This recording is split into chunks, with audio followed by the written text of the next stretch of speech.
Aloha! Welcome to Departures to Alpha Centauri, sponsored by the United Galactic Federation of Planets. My name is Merlin, and I'll be your tour guide tonight. This is live program number 4.6. This is the 6th program in our series of live programs.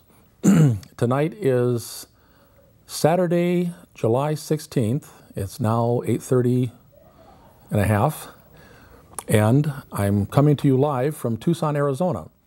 But you can see at the bottom of the screen we have phone numbers here in Tucson. There are two numbers that you can call: the 520-624-2792 and also 520-629-0683. And I welcome all callers tonight. Please call in. I now have 33 videos on YouTube that you can watch, and for those of you that have seen them, and I appreciate those of you that have watched, you may have questions, and I'll be more than happy to answer those questions tonight. So call either of those two phone numbers that you see on the bottom of your screen.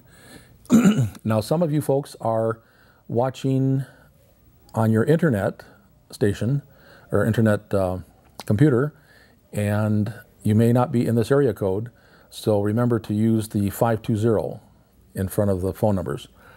And speaking of YouTube, I'm real happy to say that we've had a great response.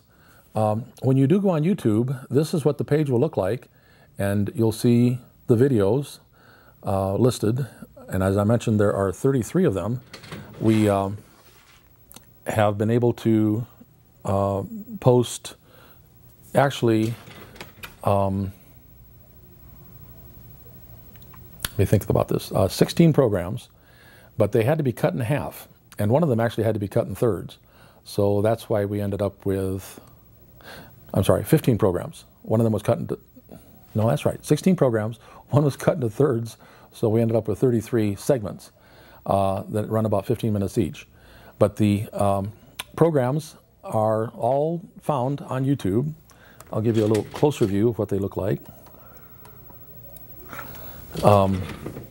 As you bring them up, you'll see them listed on the left side of the title as A, B, C, or D, and that stands for the levels. A is level 1, B is level 2, and C is level 3.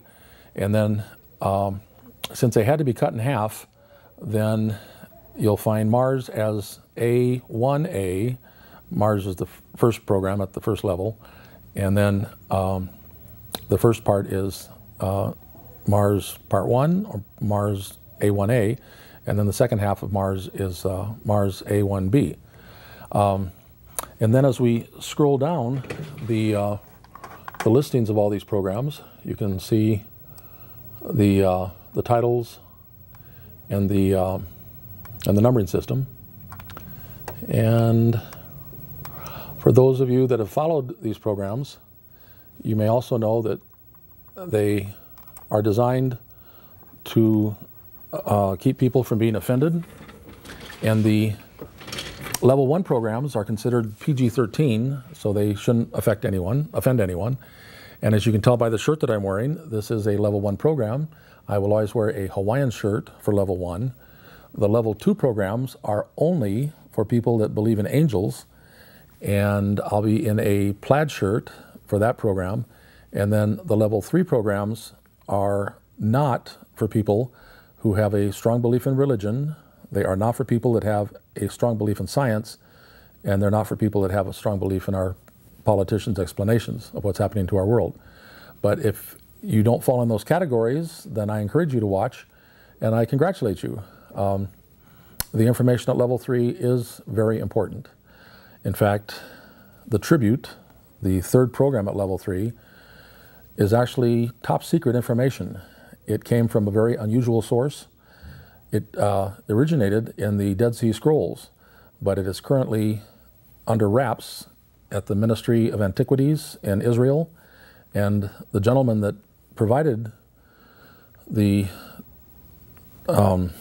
tribute to the one true God, is no longer with us. He passed 2.5 years ago, Dr. Frank Stranges, but he received that information from a very unusual source, and he was threatened with death if he released it.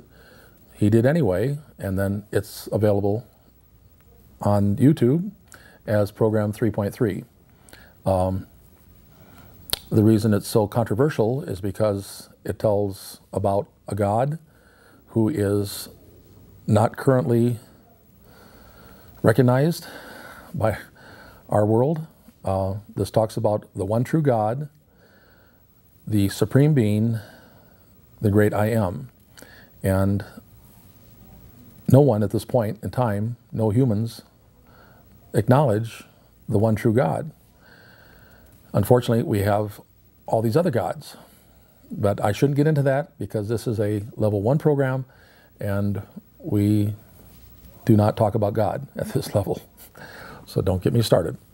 But if anyone would like to call in tonight, please do. Those numbers are right there at the bottom of your screen.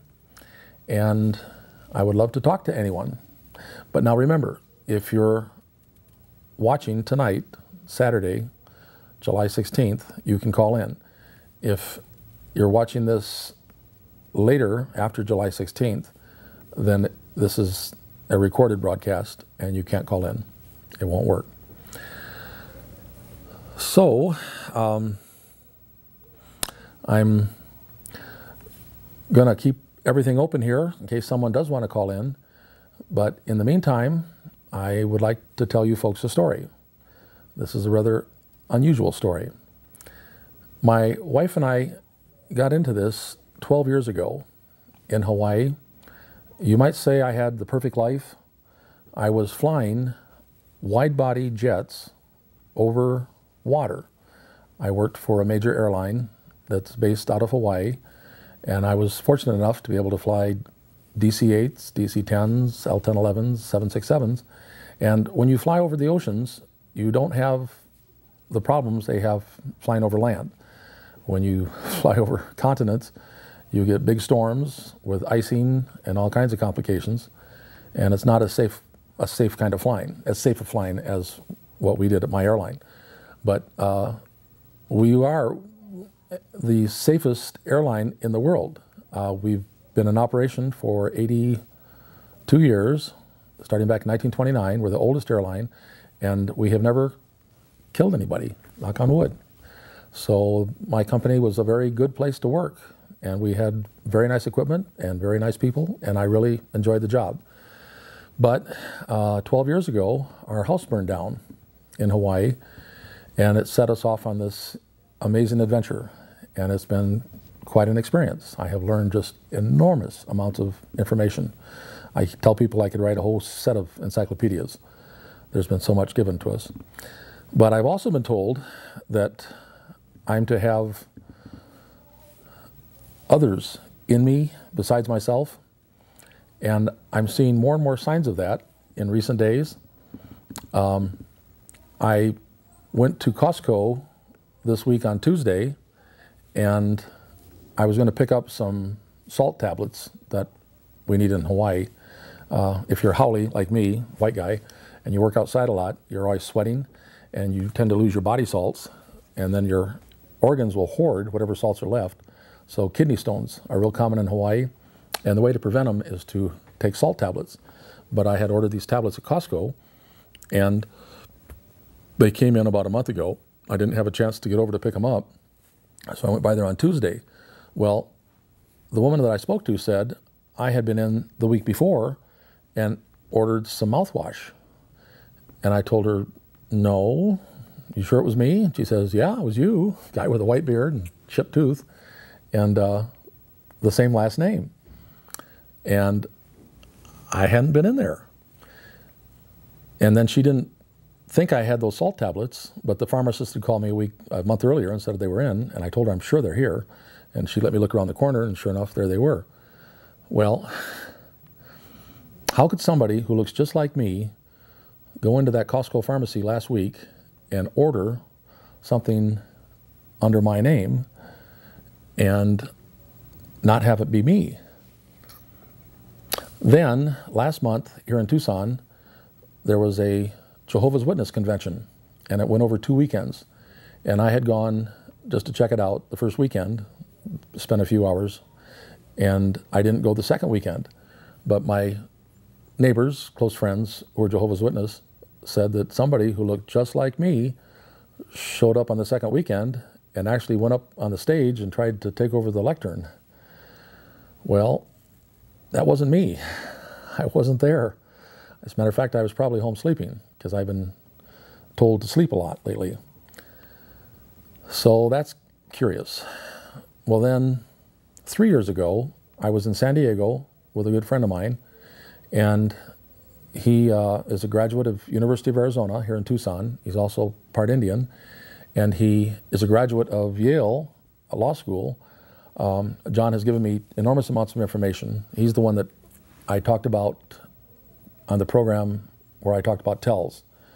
And he was talking to me this one day in the library at the junior college where he was taking some extension classes. He said that we'd had a long conversation about Rose Bird. And I said, what? And he said, yeah, we talked about her last night. And I said, I have no idea what you're talking about. And John got very irate, and he thought I was giving him a hard time. And I said, I don't know what you're talking about. And I literally didn't. I had no idea who Rose Bird was. Well, the strange part is, I should have known who Rose Bird was. I majored in political science when I was in school back in the 70s, and Rose Bird was the Chief Justice of the California Supreme Court who was thrown out of office.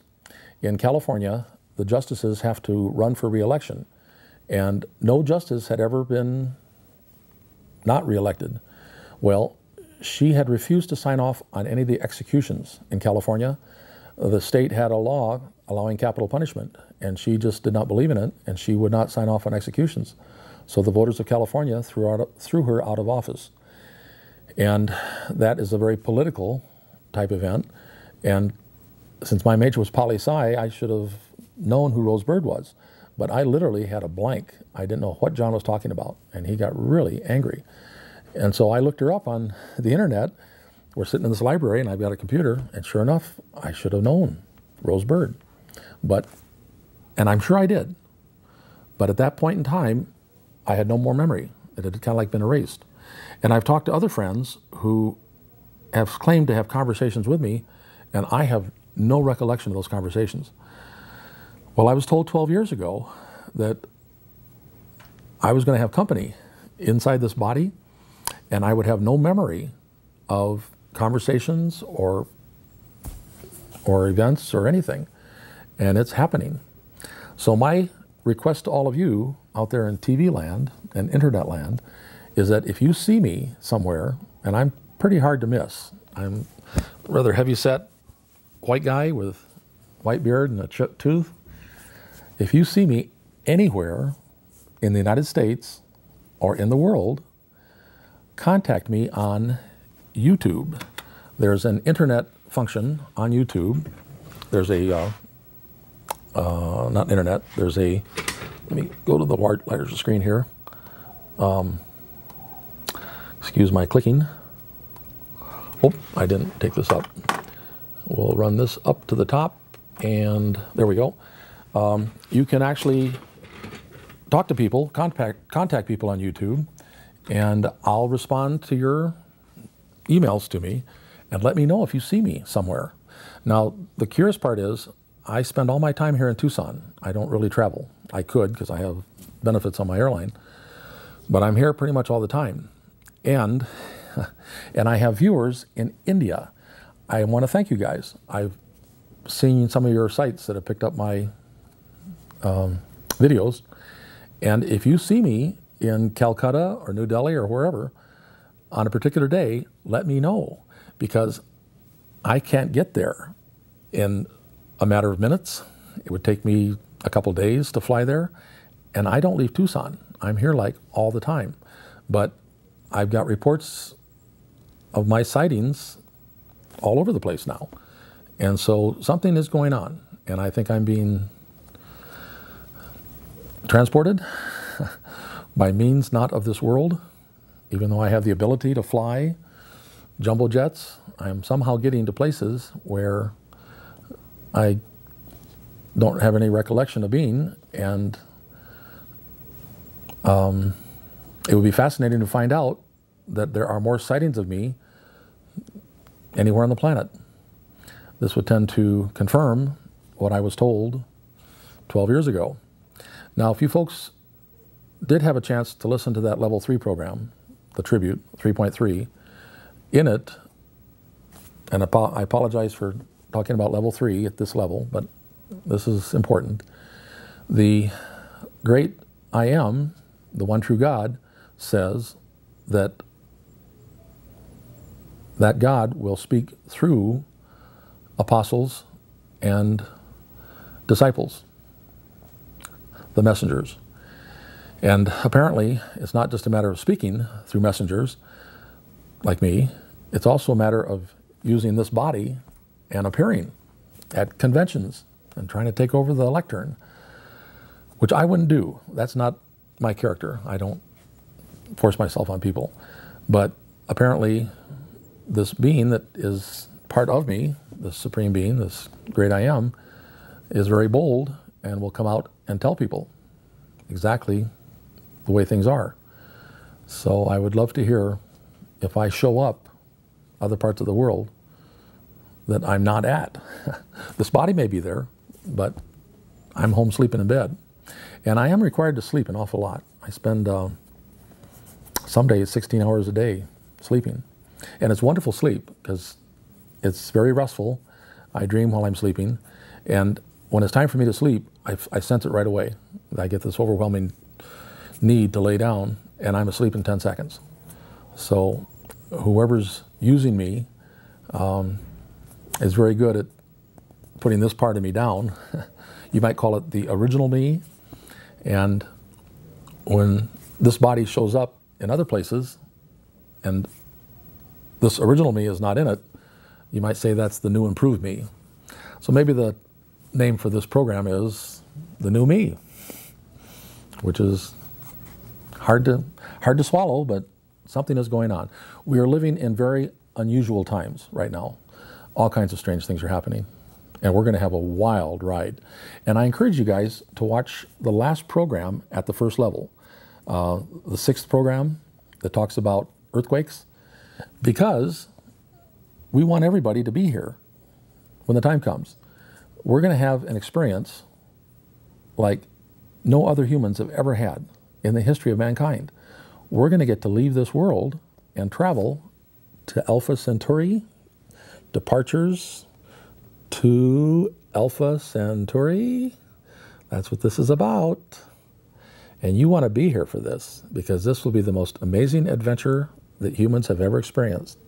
And our problem is that we have earthquakes that are going to be coming in greater and greater intensity and magnitude, and you need to prepare. You need to survive those earthquakes, especially here in North America.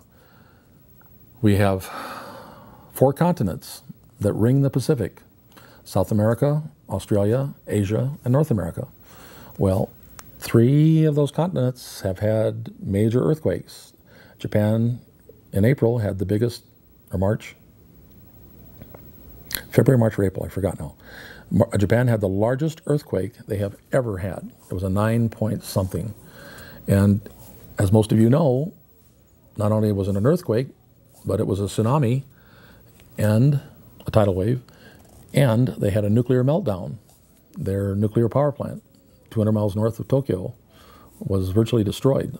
4 of the 6 reactors ended up melting down. Luckily, they didn't melt through the bottom of the containment vessels and have a China syndrome. But that radiation was twice as bad as the government of Japan would admit at first. And that's one of the problems with governments. When major disasters occur, they just don't want to talk about it. And they won't tell us how bad things really could be. So the moral of the story is North America will probably have a major earthquake sometime soon. And we have 2 nuclear power plants on the California coast that are extremely vulnerable to major quakes and major tsunamis. And the problem for America is that those power plants are not downwind at the end of the country, like the nuclear plant in Japan. Luckily for Japan, the prevailing winds carried that nuclear radiation out to sea because the plant was on the downwind side of the country. In the case of our 2 power plants in California, they're on the upwind side, which means if we lose them, all that radiation goes all the way across the United States. Nobody's called. Come on, you guys. I'm watching my phone here. Please, somebody call. Just call and say hi. You don't have to ask intelligent questions. Just call in and say hi. We need to do this on a regular basis. So the main objective here is to keep everybody alive. We are going to have very scary times coming up, but you can survive them. And if you watch that program about earthquakes on YouTube, you'll get to see what I'm talking about. Now, there is another way to watch these programs, and this is kind of fun. Let me try it, in fact. See if oh, I see a phone. Hello? Hi. Hi there. You said call to say hello, and that's what I'm doing. Well, that's great. Who is this? Your first name? My name is Mike. Are you in Tucson or outside? Yes, I'm in Tucson. I just got back from visiting in Michigan over the week. What part of Michigan? I was in Waterford, just outside of Detroit. Oh, yeah. I worked at Willow Run back in 1990-91. Well, I'm not from there. I'm a native Chicagoan, but I have relatives who live on and about near. They lived in Dearborn and Warren and Bloomfield Hills, and right now they have a house on Sylvan Lake on Waterford. It's a magnificent place. I'll be darned. Isn't that something? Yeah. So how's your show going? Well, you're my first caller, so if I could reward you with something, I would. Well, there's not necessary. I've seen you on. I do a lot of television browsing. You know, I go from one channel to another. I get bored Surfing. a little bit. Oh, I know.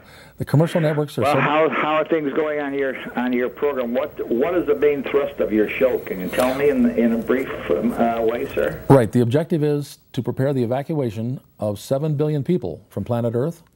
And there really is a way to get us out of here. And the amazing part is, it's something we've known for 70-some years.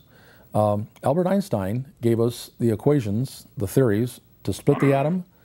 But when World War II came along, before it happened, he went to the president, to Roosevelt, and said he figured they'd make an atomic bomb, but he didn't want to kill people. So he volunteered for a peaceful project, and was called this Project Rainbow. Well, they found a way to shrink atoms. And a ship actually disappeared from Philadelphia Harbor and then reappeared in Norfolk, Virginia, back on August 12, 1943. And in the process, it shrunk. The atoms were collapsed down to little tiny BBs. The atoms are normally the size of a beach ball. And then it went from Philadelphia to Norfolk, 400 miles away, in the blink of an eye, faster than the speed of light. It reappeared in Norfolk for 15 minutes, then it disappeared from Norfolk and went back to Philadelphia. And each time, it totally disappeared. It was no longer in this physical world. Well, that's interesting. They continued to develop that technology. And there was a place up at the northeast end of Long Island called Montauk, where 30 years later, they developed a machine that could transport people anywhere in the universe. And they've been doing this. Is the object of transporting these people to Alpha Centauri? Yes, that's our jumping off point. And where is Alpha Centauri? It's the closest star system to us. It's 4.3 light years. You can actually see the suns down near the equator. We can see it in Hawaii. Can't see it from here, but it's the closest of all the stars. If we were to travel there by conventional technology, it'd take 50,000 years, and nobody could live that long. Well, obviously that would not be possible. Right, but with this technology that they've had, we get there in the blink of an eye. Well, I have a couple of questions for you, if I may. Well, we got 19 seconds left. Okay, what's the climate like on Alpha Centauri? To be honest, I haven't been there yet. I've got volunteers that want to go. We're down to 10 seconds. Okay, and the other thing is this shrinking of atoms, what might have happened at the Bermuda Triangle? We're at 3 seconds. I'm going to lose you. Aloha, ahui ho. Thanks, folks, for listening. Bye. Bye-bye.